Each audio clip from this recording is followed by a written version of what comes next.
भगवान स्नान किए। स्नान के बाद प्रभु आज आगे बढ़ते हैं विश्वामित्र जी के साथ। तो बाबा कहते हैं, हर्षि चले मुनि वृंद सहाय, और बेग विदेह नगर नियर आया। पुर रम्यता राम जब देखी, हर्षे अनुज समेत विशेषी। पुर नर नारी सुभग सुचि संता, और धर्मशील ज्ञानी गुणवंता। अच्छा देखिए, भगवान जब स्नान किए गंगा जी के तट पे, तो वहां पर ऋषि मुनि ब्राह्मण सभी थे। भगवान ने क्या किया, तब प्रभु ऋषि ही समेत नहाए, और विविध दान मही दे वही पाए। यानी कि अनेक प्रकार का दान दे करके भगवान ने संतुष्ट करके भेजा। तो गोस्वामी जी कहते हैं, अनेक प्रकार का दान दिया। तो क्या राम जी अयोध्या से धन लेकर के गए थे, खजाना लेकर के गए थे? राम जी तो अयोध्या से खाली हाथ गए थे। फिर दान कैसे दिया? देखिए, दान दो प्रकार से दिया जाता है। एक आप उसी समय दो, और दूसरा होता है कि आपने वचन दे दिया है दान देने का, उचित समय आने पर आप उस वचन को पूर्ण करोगे। तो भगवान ने आज क्या किया, वचन दे दिया है दान देने का। आज भगवान विश्वामित्र जी के साथ आगे बढ़ते हैं, और विश्वामित्र जी के साथ आगे बढ़े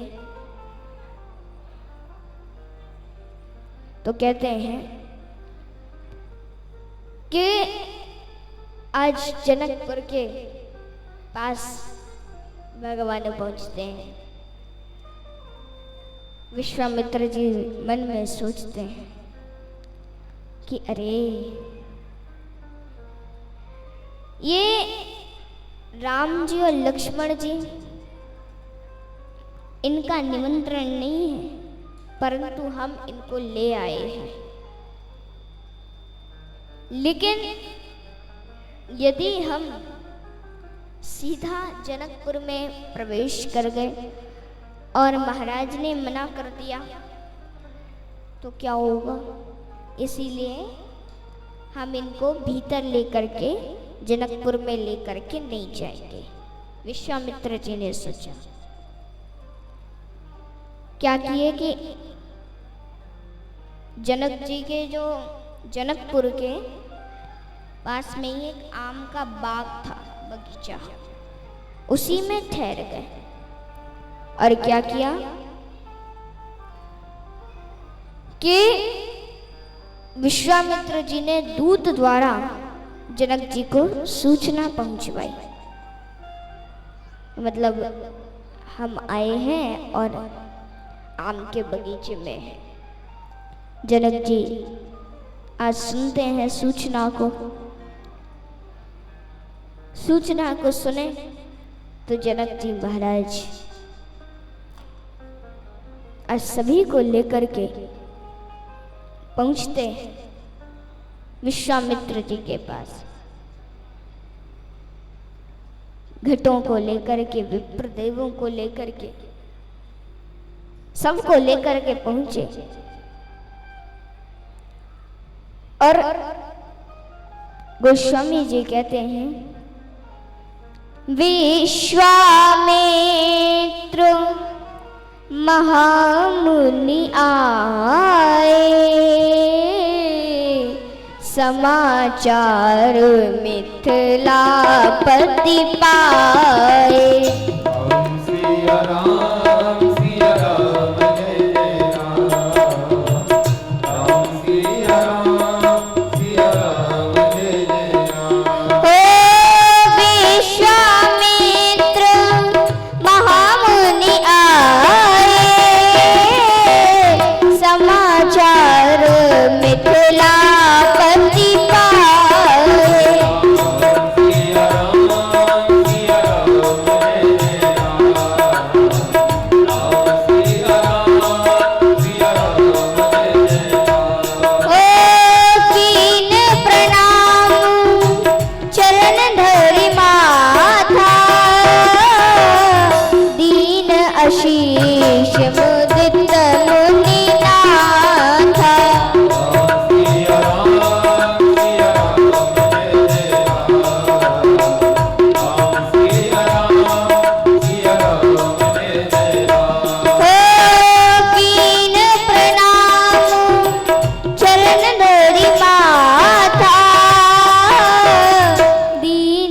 आशीष मुदित मुनिनाथ।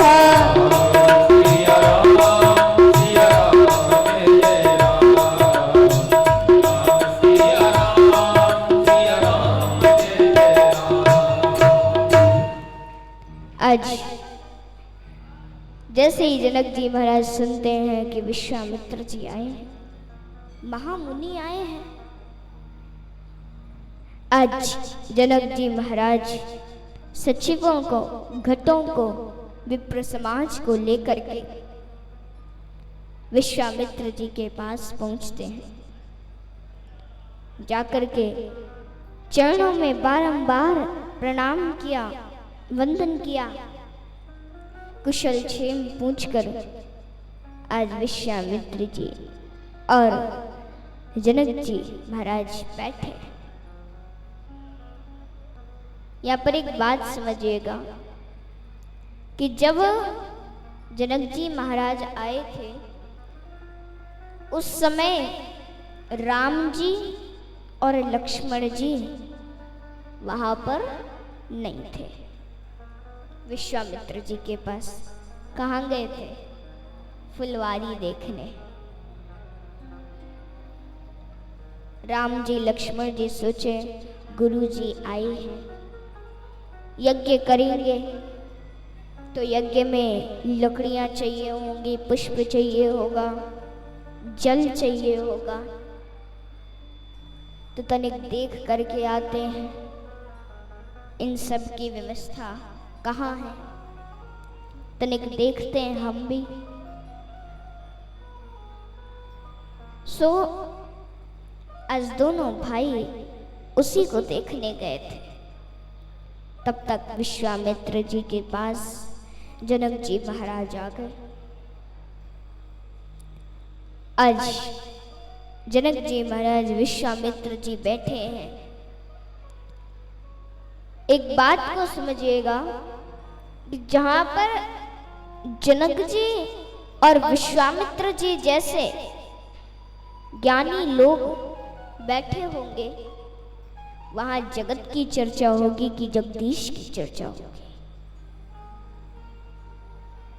आज दिव्य सत्संग लगा दोनों का, इतना दिव्य सत्संग है, आहा।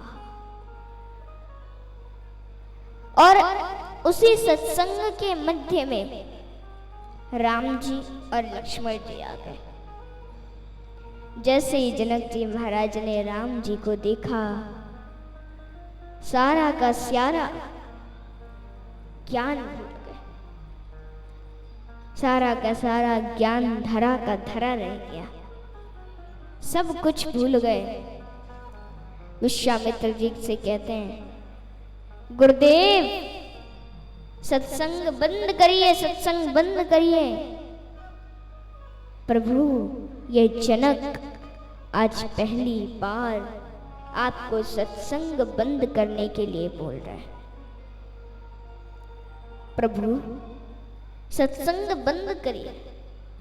कहो नाथ इस सुंदर दो बालक, मुनि कुल तिलक कि नृप कुल बालक। विश्वामित्र जी से पूछा, कहिए ये दोनों किसी मुनि के पुत्र हैं या फिर किसी राजा के पुत्र हैं? परंतु इनके वेशभूषा देख करके तो नहीं लगता कि ये किसी मुनि के पुत्र हैं। कहिए। अरे इस गोरे वाले को तो नहीं, लेकिन सांवले वाले को देख करके मेरा मन उसी प्रकार से पागल हो गया है जिस प्रकार से शरद पूर्णिमा की रात्रि को चंद्रमा को देख करके चकोर पागल हो जाता है, उसी प्रकार से सांवले वाले को देख करके मेरा मन भी पागल हो गया है।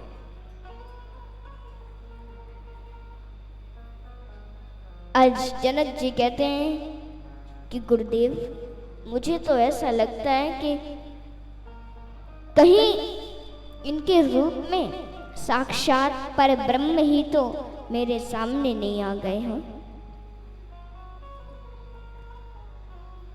आज विश्वामित्र जी सुने तो मन ही मन जनक जी महाराज से कहते हैं, महाराज आप धन्य हैं जो आपने पहली नजर में ही इनको पहचान लिया। अरे मैं तक इनको पहली नजर में नहीं पहचान पाया, आपने पहली नजर में ही पहचान लिया। धन्य है महाराज, आप धन्य हैं। विश्वामित्र जी परिचय बताते हैं क्या कि ये जो सांवले वाले हैं, अरे इनको तो संसार में जितने जीव हैं सभी इनको प्रेम करते हैं। ऐसा कौन है जो इनको प्रेम नहीं करता है? राम जी सुने तो सोचने लगे, लगता है गुरुजी आज पूरी पोल खोल देंगे। लगता है गुरुजी आज पूरी पोल खोल देंगे। सो क्या किया? मन ही मन मुस्कुराया राम। मन मुस्काई राम सुनि बानी। मन ही मन प्रभु सुन करके मुस्कुराए और कहते हैं कि आज राम जी मन में बोलते हैं गुरु जी से, गुरु जी गुप्त रूप में आया हूं, गुप्त उजागर मत करिए। अरे आप ये वाला परिचय मत दीजिए, जगत वाला परिचय दीजिए। आप जगत वाला परिचय दीजिए, आप ये वाला परिचय क्यों दे रहे हैं? सो गुरुदेव कहते हैं अपनी बात को तुरंत पटल। क्या कहा कि रघुकुल मणि दशरथ के जाए और मम हित लागी नरेश पठाए। रघुकुल मणि दशरथ के जाए मम हित लागी नरेश पठाए। मुनि तव चरण देख कहराऊ, कही न सकऊं निज पुण्य प्रभाव। विश्वामित्र जी बोलते हैं कि रघुकुल के मणि चक्रवर्ती सम्राट दशरथ जी के पुत्र राम और लक्ष्मण हैं। अरे इन दोनों को महाराज ने मेरे यज्ञ की रक्षा करने के लिए भेजा था और अब मेरे यज्ञ की रक्षा भई। सुना कि यहाँ पर धनुष यज्ञ है, सो मेरे साथ देखने चले आए। धनुष यज्ञ सुनी रघुकुल नाथा, हर्षि चले मुनिवर के साथा। मेरे साथ ये यहाँ धनुष यज्ञ देखने आए। जनक जी सुने क्या? चक्रवर्ती महाराज दशरथ के पुत्र हैं। जनक जी सोचे इतने बड़े राजा के पुत्र हैं, इस आम के बगीचे में रहेंगे? नहीं, इनके लिए तो सुंदर सी व्यवस्था होनी चाहिए। तो क्या हुआ? आज जनक जी विश्वामित्र जी के साथ राम जी और लक्ष्मण जी को लेकर के जाते हैं। कहाँ? पूरे जनकपुर का जो सबसे सुंदर भवन था उस भवन में लेकर के जाते हैं। उस भवन का नाम ही है सुंदर भवन। उस भवन का नाम ही है सुंदर भवन। और वो भवन किसका है? वो भवन किसका है? मैया जानकी जी का भवन है। आहा, वो भवन सर्वकाल सुंदर ही सुंदर रहता है। आज जनक जी से थोड़ी देर वार्तालाप हुआ। उसके बाद जनक जी महाराज प्रणाम करके आज विदा लेकर के चले गए अपने राज्य कार्य को संपन्न करने के लिए। दोपहर में विश्राम भया और ठीक संध्या में विश्वामित्र जी राम जी लक्ष्मण जी को लेके बैठ गए। राम जी लक्ष्मण जी को लेके बैठ गए, कथा सुनाने लगे। अब कथा सुनाने लगे तो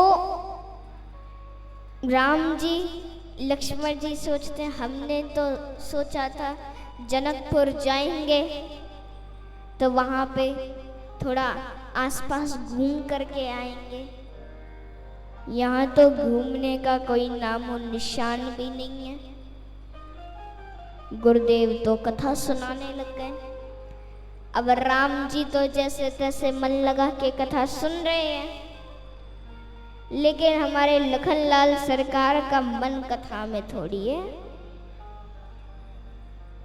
केवल शरीर कथा में है।